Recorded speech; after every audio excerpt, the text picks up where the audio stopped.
Teman-teman, jumpa lagi dengan saya di Samsir Yusuf Channel.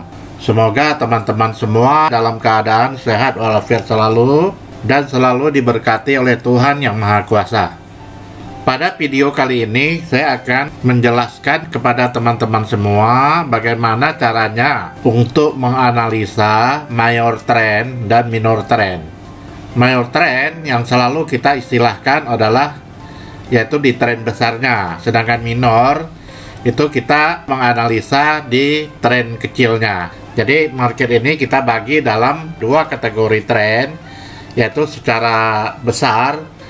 Kalau secara besar itu tentu jangka waktunya lebih panjang teman-teman ya.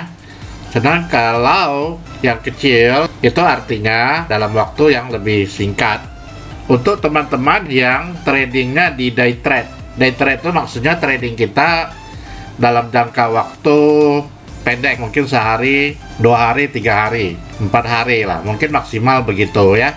Lalu sekarang bagaimana cara kita untuk melihat bahwa tren itu masih naik atau turun? Ini sangat penting buat teman-teman semua ya. Jadi kalau teman-teman trading itu tidak bisa melihat secara garis besar itu tren arahnya kemana, yaitu tradingnya sangat konyol ya teman-teman. Artinya namanya itu kita trading buta gitu loh. Sedangkan kita melihat tren aja kadang bisa aja salah, apalagi dengan tidak mengetahui tentang tren. Itu malah lebih konyol lagi ya. Di sini ingin saya jelaskan adalah tentang pairnya emas. Ini emas. Di sini saya pertama sekali melihat major trennya yaitu menggunakan daily chart teman-teman ya. Di daily itu artinya satu batang candle ini pergerakannya selama 1 hari. Ini adalah hari ini tanggal 10 Agustus, artinya hari Selasa. Sekarang candlenya ini yang hijau ini, sedangkan belum closing. Nanti closingnya kapan? Nanti subuh jam 4 itu closing goalnya. Kalau pagi hari jam berapa mulai? Kalau sekarang ini jam 5 WIB. Kalau kita lihat secara major trend, ini gold ini masih tren turun. Kenapa?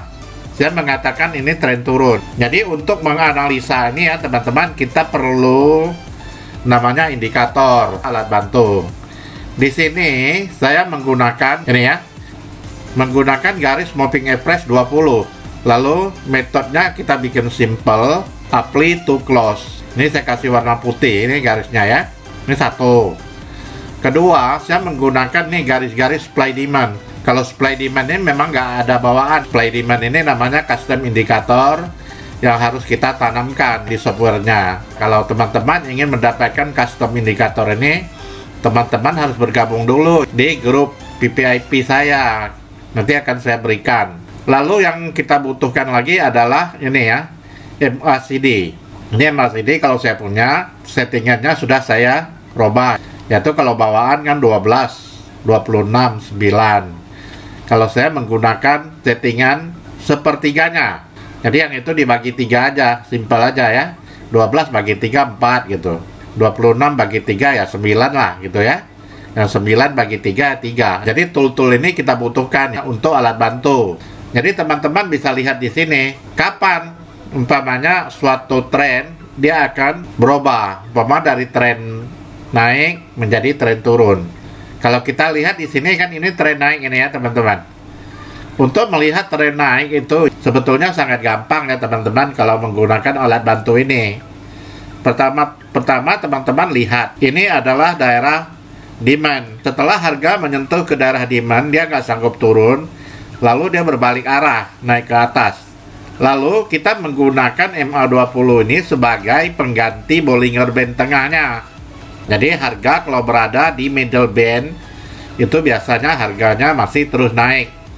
Kita lihat di garis 20 ini teman-teman, nggak pernah kepotong dia. Ini kalau satu kolom ini kan 1 bulan. Ini dari putih ke putih ini 1 bulan.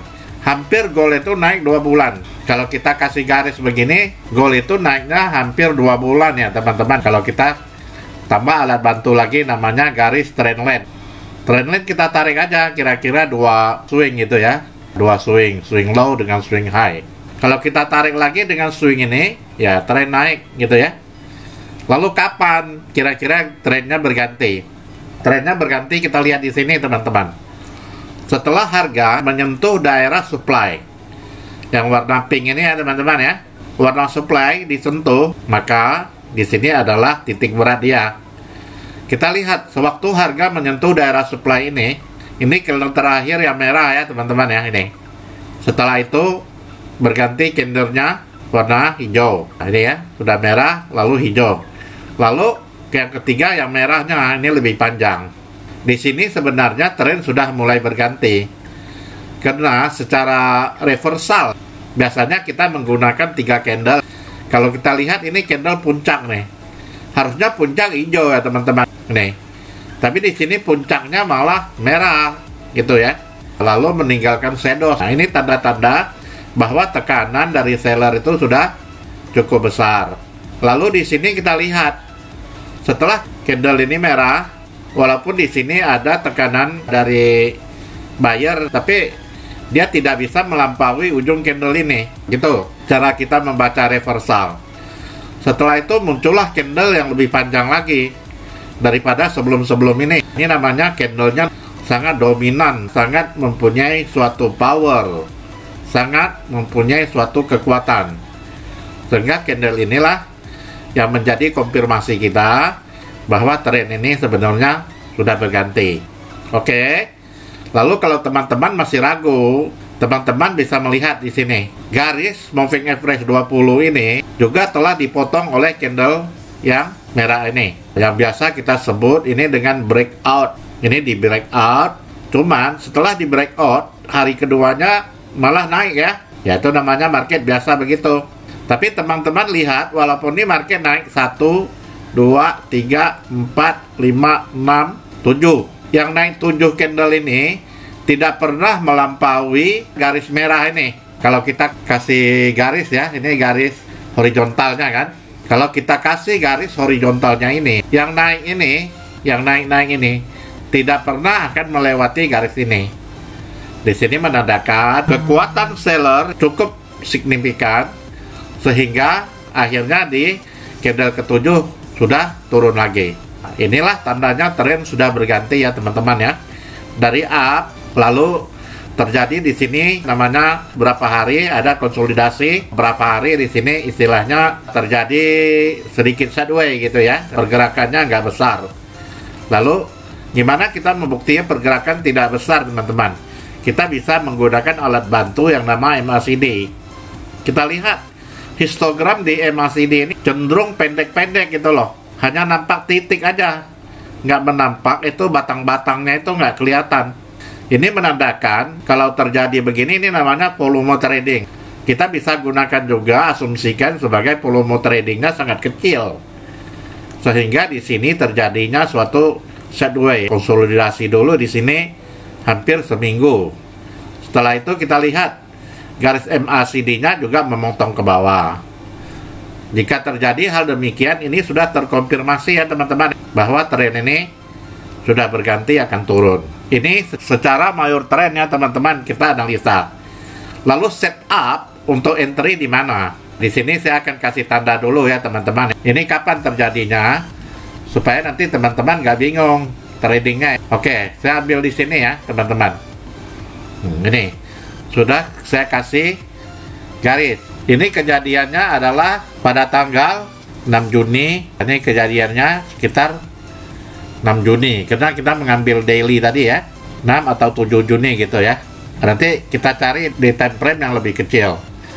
Sekarang untuk day trade, kita harus menganalisa dulu tren ini arahnya kemana. Dengan konfirmasi begini, di atasnya sudah ada garis supply untuk nahan. Keduanya harga juga sudah memotong ke daerah MA20 ini. Dan sebetulnya juga hampir sudah memotong ke trendline. Berarti ada berapa konfirmasi trennya turun? Pertama di garis supply 1, garis MA20 1, lalu trendline 1. Sudah 3 kan? Ditambah lagi dengan MACD. Berarti sudah 4 konfirmasi kita bahwa secara tren besarnya gold ini akan turun pada tanggal sekitar tanggal 6 atau 7 gitu ya. Dari sini kan 6 Juni sampai sini 15 Juni. Ya inilah namanya kita analisa mayor trend ya teman-teman. Secara tren besar kita analisanya di H1. Ini namanya mayor trend. Lalu kita pindah ke H1. Kita cari bulan Juni tadi ya. Kita cari 6 Juni ya teman-teman ya, supaya kita nanti nggak salah untuk menganalisanya. Nah ini tadi kan garis yang saya berikan tadi tanggal 10 Juni lah. Ini sekitar tanggal 10 Juni. Kalau tadi kan di major trendnya kan sudah saya kasih tanda di sini ya, yaitu sekitar 10 Juni. Lihat teman-teman, tren yang di major trend tadi kan sudah menunjukkan tren-tren juga akan turun. Lalu kita boleh pindah ke H1, kita lihat lagi. Ini namanya minor secara tren kecil. Tapi minor trend itu ada hubungannya dengan major trend. Lalu kalau di sini, kapan kita setupnya untuk sell? Karena kalau turun kita harus mengambil sell saja ya teman-teman. Jangan mau mengambil buy. Itu salah. Karena kalau kita mengambil buy artinya kita melawan tren loh. Tren besarnya turun, malah kita buy. Kan kita cari mati namanya. Di tren kecil, di H1 juga kita melihat.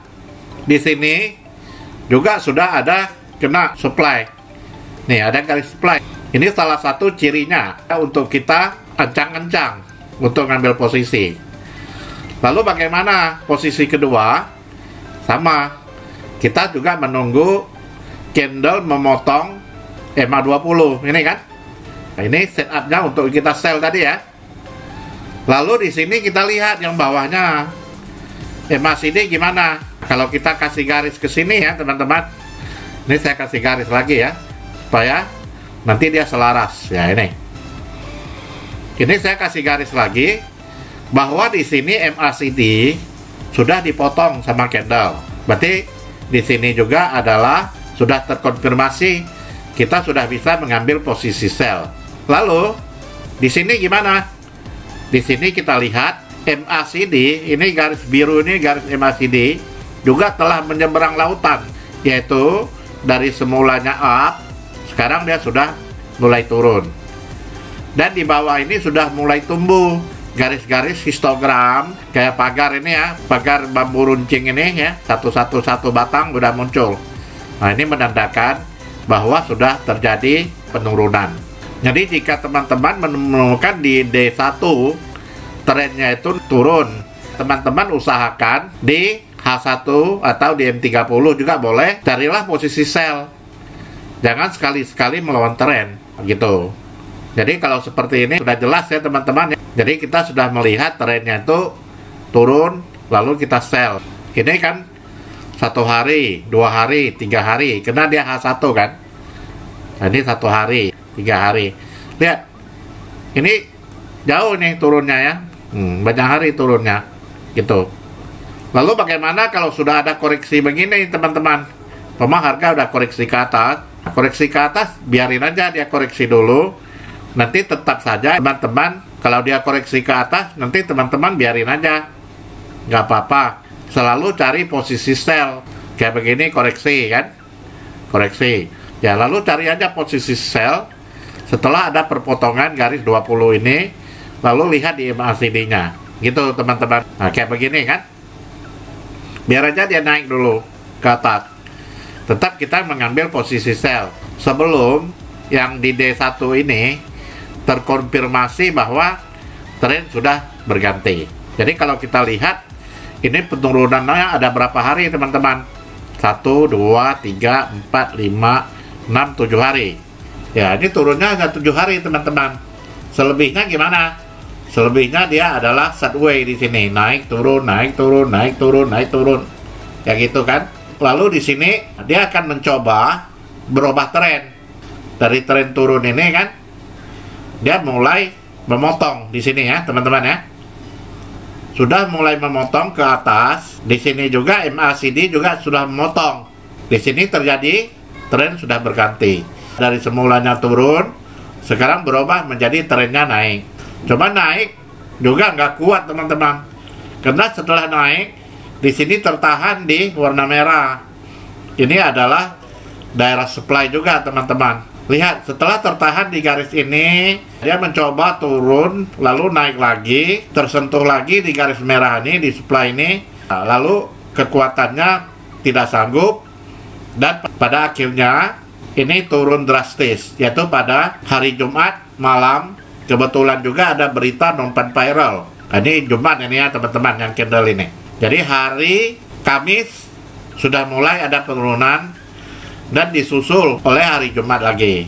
Yang hijau ini adalah pembukaan hari Senin dan ini hari Selasa. Kalau kita lihat, oke, sekarang kalau tadi kan gampang kita ngomong ya teman-teman, karena ini kan sudah terjadi. Semua orang bisa ngomong kalau kayak begini analisanya. Sekarang analisa di sini ini yang hebat, karena di sini kan masih belum terjadi. Apa ini akan terus turun atau ini terus naik? Kalau ini sudah terjadi, ya anak kecil juga bisa ngomong, karena sudah terjadi kok.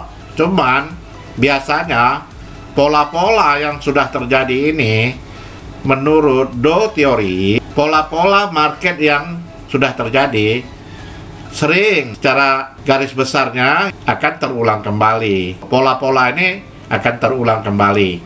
Makanya kita bisa menganalisa, karena ada pola-pola itu ya yang sudah pernah terjadi dalam market akan berulang lagi. Makanya kita bisa analisa di grafik. Kalau enggak, gimana cara kita analisa teknikal teman-teman? Kalau enggak ada acuannya, memang market itu dinamis. Market itu bukan benda mati gitu. Karena market itu kan omsetnya gede. Nanti dadakan aja, umpamanya buyer masuk, ya harga naik dong. Atau mendadak aja seller masuk, ya harga turun. Ya itu nggak bisa kita antisipasi kalau ada dadakan gitu. Jadi yang bisa kita antisipasi apa? Manajemen kita, yaitu tradinglah sesuai modal dengan lot kita. Itu yang paling aman. Kalau market ini nggak bisa Anda intervensi, uang kita tidak bakal cukup. Yang bisa kita intervensi adalah diri kita, mental kita, mindset kita. Itu yang bisa kita intervensi. Di luar daripada itu, kita nggak bisa intervensi. Apalagi ini market omsetnya cukup gede. Satu hari bisa 6,5 triliun US dollar teman-teman. Cukup besar. Jadi uang kita kalau di market ini hanya kayak satu biji pasir aja gitu. Itu pun kalau satu biji pasir itu uangnya sudah miliaran. Kalau kita ini namanya trading recehan, di market itu nggak ada bekas teman-teman. Kalau uang 100 juta, 200 juta tuh di market itu nggak ada bekas gitu. Jadi teman-teman jangan coba-coba lawan tren. Sebaiknya ya kita trading ikut tren aja. Kenapa tren bisa terjadi? Siapa yang menggerakkan tren? Jelas yang menggerakkan tren itu adalah big boy, orang yang duitnya banyak. Big boy itu siapa? Big boy itu adalah pemodal besar seperti perbankan.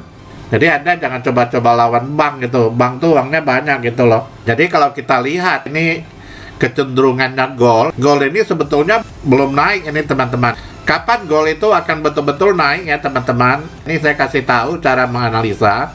Kita lihat ini candle yang sangat dominan yang panjang ini ya, yang terakhir warna merah ini. Kapan dia akan bisa terjadi? Setelah ada reversal teman-teman. Reversalnya di mana? Jika sanggup candle-candle hijau ini menembus garis kuning yang saya beri ini, yaitu titik high ya, titik high di candle terakhir ini, itulah ada kemungkinan market itu balik arah lagi. Selagi candle ini ya, candle besar ini juga kita bisa bilang ini candle harami atau candle inside bar, karena dia lebih besar. Ini harami yaitu candle ibu, ini candle anaknya. Jadi ini anak-anaknya nih masih rendah daripada ibunya, nggak mungkin dia bisa naik gitu loh. Ini kalau di break lagi ke bawah, ini bakal dalam lagi turunnya gold ini, makin dalam lagi. Karena ini candle ibunya. Candle ibu ini kalau belum di breakout, masih di dalam-dalam ini, yaitu pergerakan harga ya sekitar mainnya di situ-situ aja. Ini kalau kita kasih kandang lagi ya teman-teman. Ini kemarin kan yang turun 1685 ya. 1685 ke 1763. Berarti ring mainnya itu nanti gold di antara ini. Kalau kita kasih itu sekitar 780 pip lah, 800 pip lah kita bulatkan. Jadi gold akan main di 800 pip ini teman-teman. Sebelum level atas ini dia breakout atau level bawah ini dia breakout juga, maka dia akan main di antara 800 pip. Turun naiknya di situ. Ini cara analisa. Pertama saya bilang kenapa ini trennya masih kemungkinan turun atau dia akan sideways di sini lama. Karena pertama, dia belum membreak up atau down-nya. Kedua, ini garis moving average 20 ini masih di atas. Kalau kita menggunakan Bollinger Band istilahnya ya, ini kalau harganya di bawah middle band, itu kecenderungan turunnya itu lebih banyak. Istilahnya kalau kita ambil persentasenya itu mungkin ya turunnya itu 60, naiknya hanya 40 gitu ya. Karena dia masih di bawah middle band. Lalu terkonfirmasi lagi, di atas ini juga ada garis-garis supply gitu loh. Jadi kalau dia mau naik juga, pertama dia harus melewat ini dulu, batas high-nya candle ini. Kedua, dia juga harus melampaui, memotong garis moving average 20 ini. Dan ketiganya, dia juga harus memotong level-level supply. Dan di bawah juga kita bisa melihat, ini terkonfirmasi, ini trend masih turun. Kenapa? Karena garis MACD juga belum naik, belum memotong ke garis-garis zero line ini. Biasanya ciri-cirinya kalau dia naik ini ya teman-teman, ini batang-batang histogram ini makin hari makin pendek. Makin hari makin pendek, seperti ini kan. Ini ciri-ciri dia mau naik kan. Kita lihat histogram. Makin hari makin pendek, makin hari makin pendek. Lalu garis ini mengikuti juga garis MACD, lalu memotong zero line. Dan di sini nanti akan tumbuh di bagian atasnya itu histogram positif. Kalau sekarang ini namanya histogram negatif, karena dia di bawah ya. Nah, kalau di atas nanti namanya histogram positif. Dan mungkin juga gold ini juga akan tertahan di bawah ya. Nah, jadi kemungkinan market itu selalu ada. Karena kalau kita lihat di bawah juga ada namanya garis demand yang kuat. Kalau di atas supply, yang di bawah demand. Ini ada juga penahan daerah demand ini. Karena kemarin kita lihat waktu gold ini turun, hanya tersentuh ekornya saja. Waktu itu pertama dia turun sampai sini bodinya. Setelah itu close market, harganya koreksi naik lagi. Sehingga meninggalkan ekor. Jadi di sini kalau kita lihat, bisa saja di sini juga sudah daerah bottom. Makanya kalau kita seorang analis itu ya, kita selalu antisipasi. Kita jangan terlalu overconfident bahwa ini kalau gini ini turun nih, pasti turun, pasti. Kalau di market itu tidak ada nama pasti, karena market itu bukan ilmu pasti. Market itu adalah ilmu seni. Jadi kalau di market, kalau Anda bilang pasti nih, pasti turun, itu namanya kita takabur ya. Kita hanya bisa memprediksi kemungkinan ini turun. Lalu tetap saja kita menjaga kita dengan baik. Kalau kita kasih umpamanya tarik dengan garis Fibo gitu umpamanya teman-teman ya. Ya, ini sebagai bahan tambahan aja ya. Di sini saya akan gunakan Fibo, saya tarik ini dari bawah ke atas. Kenapa saya tarik Fibo-nya dari bawah ini ke atas, teman-teman? Karena ini sudah terjadi swing terakhirnya di sini, Fibo-nya ya. Nah, ini swing terakhir Fibo di sini. Lalu kalau kita lihat, ini market sebetulnya pada bulan Maret ini sudah bottomnya di sini harganya, yaitu di 1676. Lalu di sini juga dia telah mencoba 2 kali ya teman-teman. Di sini juga akan mencoba turun, tapi ternyata tidak berhasil. Maka itu ini kekuatan level-level demand ini luar biasa ya teman-teman. Jadi kalau untuk kita trading, kalau saya merasa ini indikator supply demand ini sangat penting ya buat kita. Jadi di sini kita sebenarnya kalau kita lihat di sini sudah pernah terjadi double bottom. Ini sudah pernah terjadi double bottom teman-teman. Jadi ini satu kali, ini satu kali. Kalau kita lihat, kalau di atas kan namanya double top teman-teman ya. Ini satu top, ini 2 top gitu ya. Kalau di bawah kan namanya bottom, 1 bottom, 2 bottom. Jadi bottom itu kebalikan dari top gitu loh. Top itu atas, bottom itu bawah. Di sini sudah pernah terjadi double bottom.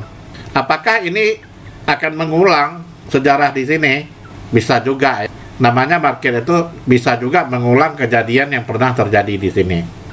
Atau setelah ini ada koreksi, dia nanti malah akan menjebol level demand di bawah ini. Itu juga bisa. Jadi selalu namanya kita trading the market itu sebaiknya kita selalu ada antisipasi. Umpamanya kita menggunakan plan A gagal, Lalu kita harus mempunyai plan seratnya lagi. Kalau plan A gagal, kita ada plan B-nya. Plan B-nya gagal, kita ada plan C-nya. Itu yang bagus. Jangan Anda hanya satu plan aja, ya satu plan itu nggak berhasil, Anda bingung. Kita mesti punya berapa plan gitu loh. Plan A gagal, pakai plan B, plan C gitu ya. Minimal Anda punya 3 lah planning kerja kita. Jadi kalau kita tarik cara garis Fibonacci-nya, sekarang tuh harga berada di 76,4. Tentu saja untuk menaik ke level atas ini namanya kan 100% ini Fibonacci-nya. Untuk melewat, untuk dia bisa naik kembali ke harga di atas ini, di 1922 ini, wah ini cukup berat ya teman-teman. Karena Fibo ini dia harus lampaui dulu.